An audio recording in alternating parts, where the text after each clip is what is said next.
네, 돌아왔습니다. 2편에서 1편으로 돌아왔습니다. 잠깐만요. 일단은 다시 한번 알람 좀 맞춰보고. 그래서 어디까지 얘기했더라? 미치겠다. 또 까먹었어. 네, 그래서 이 한달새 씨는 처음에 너무 귀찮았던 거예요. 나루랑 이 동네 꼬마들이 막 오는 게 너무 귀찮았지만 나중에는 그 꼬마들도 친해지고 동네 분들하고도 굉장히 친해져서 자기가 정말 쓰고 싶었던 글, 그러니까 그 섬에서 한다의 글은, 그러니까 글씨체 서예가 좀 더 아름다워지고 성숙해지고 나중에는 그래서 도쿄로 잠시 갔다가 그 자기가 때렸던 그 관장님한테도 사과하고 또 용서를 받고 어떤 한 인격체로서 완성이 그러니까 조금 더 성장했다는 그런 애니메이션이에요. 그래서 이제 이 애니메이션의 매력은 그 각각의 에피소드에서 그 순박한 섬 사람들의 생활을 처음에 이해하지 못했던 한다가 꼬마들과도 나중에 친구가 되고 동네 분들에게서도 어떤 삶의 지혜를 배우면서 인격이 성장해 간다는 거. 그래서 뭐 그런 내용이고요. 말하다 보니까 되게 영상이 길어질 것 같아. 그래서 일단은 제가 명대사라고 이렇게 모아놓은 게 있는데 저도 많이 공감을 했거든요. 한번 이 대사를 한 개 읽어볼게요. 선생님, 빨리 와요. 이 벽을 넘지 않으면 아무것도 보이지 않을 거예요. 이거는 어떤 대사냐면 나루가 선생님한테 그 석양의 아름다운 석양을 보여준다고 막 데리고 가요. 그런데 한다는 그 방파제 위에 올라가야 되는 거예요. 높은 방파제 위를 막 이 나루가 겁도 없이 올라가는 거예요. 보고 너무 위험해 보이기도 하고 또 자기는 너무 무서우니까 올라갈 수가 없는 거예요. 그런데 나루가 얘기하는 거야. 이 벽을 넘지 않으면 아무것도 볼 수가 없어요. 그 아름다운 석양을 보기 위해서는 이 벽을 넘어야 해요.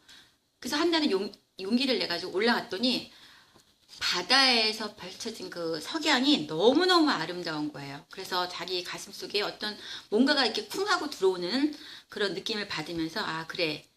사람이 인생을 살면서 어떤 벽을 넘지 않으면 아름다운 것을 볼 수가 없는 거야. 이거 참 되게 감명 깊었던 대사였던 것 같아요. 또 한 가지 더 이야기하자면 어디다 여기 있다.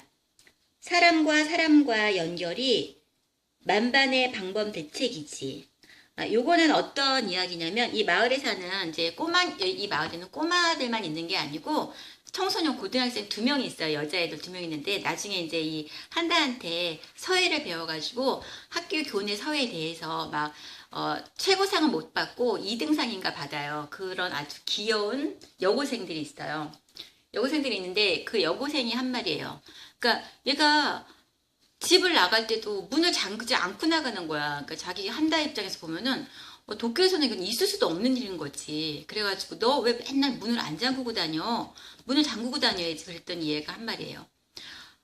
나는 이 섬에서는 문을 잠그고 살 필요가 없다는 거예요. 사람과 사람이 연결해주기 때문에 물론 섬이니까 뭐 범죄자도 없었을 것이고 그 굉장히 작은 섬마을이었거든요.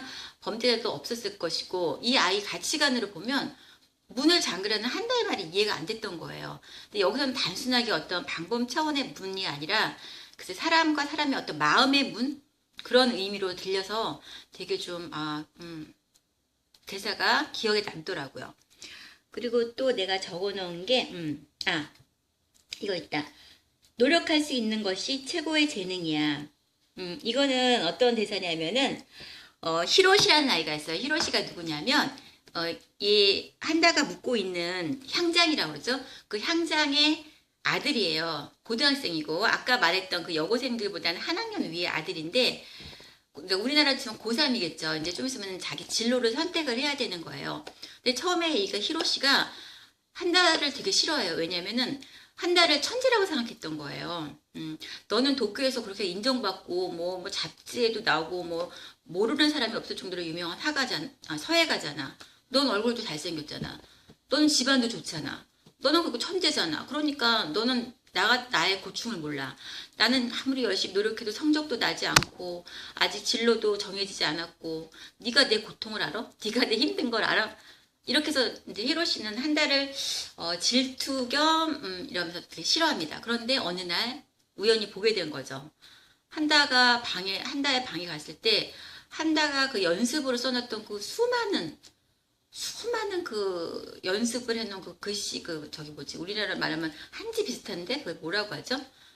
서에 쓰는 그 종이를 뭐라고 하죠? 잊어버렸다. 응. 하여튼 그거를 본 거예요. 어마어마한 양을. 그때 히로시가 비록 문득 깨달으면서 이런 말을 하는 거예요. 아, 노력하는 게 최고의 재능이구나. 한다 세이슈라는 사람이 단순한 천재가 아니라 어마어마하게 사람들이 보지 않는 곳에선 피나는 노력을 해서 그 위치에 갔고 지금 이런 글을 쓰고 그래서 이 사람이 인정을 받았구나라고 히로시가 깨닫는 거예요. 그 부분이에요. 그래서 나중에 히로시도 한다에게 아주 좋은 친구가 되죠. 그런 대사였고요. 여기 있다. 사람에게 빼앗긴 것을 원할 필요도 포기할 필요도 없단다. 양보하며 살되 더 큰 것을 잡아. 이건 좀 재밌는 얘기인데 여기가 섬이라고 했잖아요. 이 섬은 배가 있어야 되잖아요. 섬이니까 생계수단이 물고기를 잡아서 그거를 팔아서 그거를 이제 육지에 나가서 이제 뭐 다른 생필품을 이제 사오는 그런 형식으로 살아가는 섬이었는데 이 섬은 배를 한 척을 이제 건조한다 그러죠, 배를. 그렇지만 이 배는 무슨 뭐 우리가 알고 있던 무슨 큰 배가 아니라 어떤 그 고기를 잡을 수 있는 그렇고 아주 작은 배는 아니었어요. 저도 이제 봤을 때 배를 하는데 건조하게 되면은 그 배에다가 이름을 적고 이제 말하자면은 이제 우리나라로 치면은 차 사면은 무사히 이제 사고 없이 운행할 수 있게 고사를 지내잖아요. 그런 비슷한 행사의 일환으로서 떡줍기라는 행사가 있어요. 이벤트가 있는 거예요. 그러니까 그 선주가 떡을 우리나라로 그 모찌 있죠, 모찌. 찹쌀떡 같은 거, 그 모찌를 하나하나 일일이 포장을 해가지고, 그걸 이제 배 위에서 이제 고사를 딱 지내고, 그 떡을 탁 뿌려줘요. 막 던져요. 그러면은, 마을 사람들이 막 가가지고, 그 떡을 막 주워오는 거예요. 주워와가지고서는 이제 먹는 그런 행사인데, 한다 세이슈가 그때 당시 이제 자기보다 되게 어린 서예가가 있는데, 자기가 도쿄를 떠나온 그 틈에 18살 먹은 새로운 신성이 나타난 거예요. 그 아이가 이제 서예에서 상을 대상을 받았죠. 그게 너무 자존심이 상하고 막 의기소침해 있고 나는 이 섬에 처박혀 있는데 내가 빨리 도쿄 가서 다시 내가 그 자리를 차지해야 되는데 막 이런 조급함과 막 그런 어떤 오만 가지 생각 때문에 힘들어하던 차에 나루가 선생님 주논보이라고 하죠. 주논보이 우리 떡 주우러 가자. 이거 되게 재밌다. 가자. 갔어요. 갔는데 이 떡 줍는 게 쉬운 게 아니에요. 그 마을 사람들은 그런 행사가 너무너무 익숙해 있고 막 심지어는 나루랑 꼬맹이들도 떡을 막 잘 줍는데 한다는 떡을 못 주어요. 심지어는 자기가 딱 떡을 주우려고 다른 사람이 딱 가로채 가거나 자기는 떡을 하나도 못 주운 거예요. 그때 그 마을에 계신 그 슈퍼마켓이라는 할머니가 계세요. 꼬부랑 할머니인데 그 할머니가 하신 얘기예요. 네가 사람들한테 그 떡을 뺏긴 거 그거 되게 뭐 원망할 필요도 없고 너 그거 포기하지 마. 응? 살다 보면 있잖아. 그거보다 더 큰 게 올 수도 있다. 너 그거 양보하면. 근데 그리고 나서 이제 터덜터덜 집에 와요. 그래서 나루가 뭐 자기 떡도 나눠주고 선생님 괜찮아 괜찮아 막 이러고 있는데 그 자기 떡을 아까 뺏어간 사람이 어떤 사람이었냐면 약간 좀 험상궂게 생긴 마을 아저씨였어요. 근데 그 아저씨가 냄비를 하나 갖고 오시는 거예요. 근데 거기에는 뭐가 들어있냐면은 팥죽이 들어있었어요. 근데 팥죽이 뭐예요? 우리나라는 팥죽에다가 새알심이라고 해서 아주 조그만 이렇게 그 옹심이를 넣잖아요. 근데 그 일본 같은 경우는 아마 그 섬에서는 그렇게 먹나 봐요. 팥죽에다가 그 찹쌀떡 아까 주운 거 찹쌀떡을 거기다 이렇게 새알심처럼 넣어가지고 그걸 한 3개를 정도 넣어가지고 가져온 거예요. 그러니까 찹쌀떡을 한 개를 빼앗겼잖아요. 한 몇 개 뺏겼어. 근데 빼앗겼는데 더 맛있는, 더 큰 게 나한테 돌아온 거잖아요. 인생도 그런 거 아닐까요? 내가 지금은 이거를 빼앗겼다고 생각하고 이 작은 걸 빼앗겼지만 뭔가 나중에는 내가 이걸 양보하고 빼앗긴 거보다 더 큰 게 나한테 돌아오는 경우. 살다 보면 실제로 그런 경우도 있는 것 같아요. 그래서 이거 에피소드도 되게 재밌었지만 이 대사도 되게 좀 인상에 남고 감명 깊었었던 것 같아요. 그래서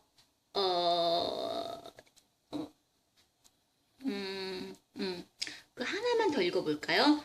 내가 말하는 나의 예쁜 글씨는 아버지가 말하는 대로 썼던 행실이 좋은 글자야. 혼나도 좋으니까 나의 점점점 한다 세이슈가 아니면 쓸 수 없는 글씨를 쓰고 싶어. 이거는 이제 한다가 칸자키라는 아까 그 얘기했던 칸자키라는 그 18살 먹은 말하자면 신성이 나타나서 어찌어찌해서 이제 한다가 사는 섬에 이제 와서 한다를 만나고 나는 한다라는 선배를 굉장히 존경한다 이랬을 때 한다 세이슈가 해준 말이에요. 나는 내가 쓸 수 있는 글과 네가 쓸 수 있는 글은 달라. 나는 한다 세이슈만이 쓸 수 있는 글을 쓸 테니까 너 칸자키 너는 너만의 글을 써라. 각자의 자기 인생에서는 여기서는 이제 글이라고 표현했지만 남의 인생을 부러워할 필요도 없고 남의 인생을 따라할 필요도 없어. 나는 내 인생, 너는 너 인생. 대신 자기 인생에서 최선을 다하면서 살아가는 게 가장 현명하고 행복한 삶이 아닐까라는 의미로 이 18살 먹은 천재 서예가에게 들려준 한다 세이슈의 대사였어요. 맞아요. 그런 것 같아요. 그렇죠. 이렇게 해서 오늘 두서없이 정말 두서없이 얘기해봤네요. 근데 와 오늘은 왜 이렇게 시간이 빨리 가지? 벌써 1분밖에 안 남았어요. 시간이. 왜 이렇게 시간이 빨리 가지? 어쨌든 그래서 이 바라카몬이라는 애니메이션을 굉장히 재밌게 봤거든요. 여러분도 한번 기회가 되면 한번 봐보세요. 에피소드가 각각의 에피소드가 한 22분 정도 되고 1화부터 11화까지 있어요. 하루에 한 편씩 그냥 뭐 시간 날 때 심심풀이로 보면 뭐 재밌을 것 같아요. 재밌고 뭐 나름 교훈도 있고 또 그림체가 굉장히 귀엽고 또 이 한다 세이슈 역을 맡은 오노 다이스케라는 분의 이 음성도 굉장히 좋고 또 꼬마아이들 실제로 꼬맹이들이 맡은 그 꼬마아이들의 그 캐릭터도 굉장히 귀엽고 되게 힐링이 되는 치유물이라고 하거든요. 그런 종류의 애니인데 굉장히 재밌습니다. 여러분도 한번 기회가 되면 한번 보시는 거를 추천해 드립니다. 네, 오늘은 여기까지. 근데 오늘 너무 말 두서없이 했다. 뭐 평상시에도 항상 두서없는 말을 했지만 오늘은 더 버벅거리고 두서없이 얘기했던 것 같아요. 왜 그럴까요? 왜 그럴까요? 오늘? 너무 기분이 좋아서 그랬나? 아침에 나갔다 왔는데 기분이 너무 좋아서 그랬을까요? 그래서 어쨌든 오늘은 여기까지 듣겠습니다. 감사합니다. 안녕, 안녕, 안녕.